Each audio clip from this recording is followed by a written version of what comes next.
বিয়াউল হক, টাকার বিনিময়ে আইন বিক্রি হবে, বিচার বিক্রি হবে। আবার বিচারপতি মানিক কাদের মতো বিচারকরা বিচারে বসবে, ঠিক কিনা বলেন? নবীজি হাদিসের মধ্যে বলছে 4 নম্বরে কি হবে? নবীজি বলছেন ইস্তিগফাফান বিদ্দাম, চতুর্দিকে গৃহযুদ্ধ শুরু হবে।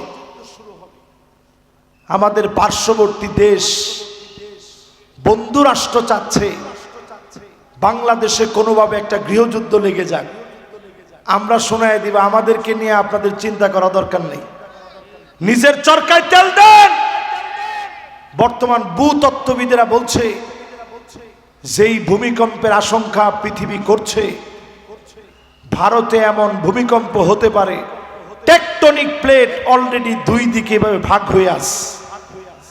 শুধু যদি খালি ছুটে যায় ভারত 2 খণ্ড হয়ে যাবে। আপনারা 5 মিনিটে বাংলা দখল করবেন, বাংলাদেশ আপনাদের দখল করা লাগবে না। আপনারাই আল্লাহ চাইলে টুকরা টুকরা হতে 1 মিনিট সময় লাগবে না।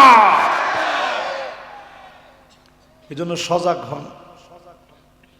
তাহলে 4 নম্বরে নবীজি বলছেন গৃহযুদ্ধ শুরু হবে।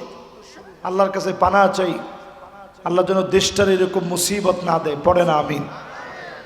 5 নম্বরে নবীজি বলেন কাতিয়াউর রাহিম, আত্মীয়তার সম্পর্ক ছিন্ন হয়ে যাবে।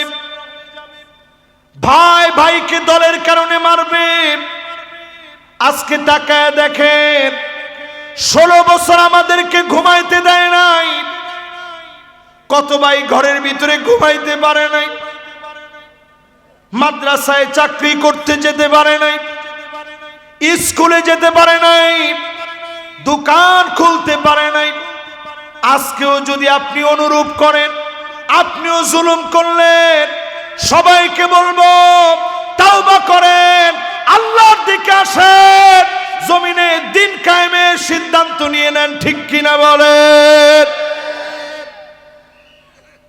এরপরে 6 নাম্বার, এমন লোকদেরকে আপনারা জ্ঞানী বলে মনে করবেন, আকাল্লুহুম ফিকহান, যাদের জ্ঞান নেই এরকম লোকদেরকে আপনারা জ্ঞানী মনে করবেন।